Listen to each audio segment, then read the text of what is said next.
Okay, well we're going to be picking this lock today, which is a 5-pin half euro. This is a union cylinder. I picked this lock up on Sunday from a car boot sale. Cost me 20p. There's no key with it, but we'll give it a go. We're going to try an SPP this one. I haven't picked it yet, so this will be the first attempt.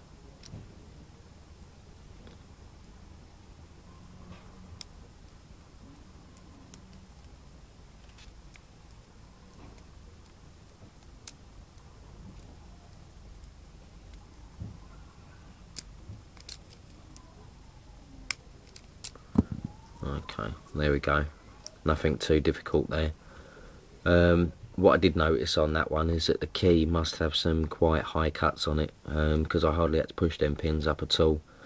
Basically just run the pick along the pins, which pushed them up to the right position. So there we go, that's the 5-pin half euro SPP'd. Keep watching because I will be posting some more videos soon. Please leave your comments and please rate the video. Cheers.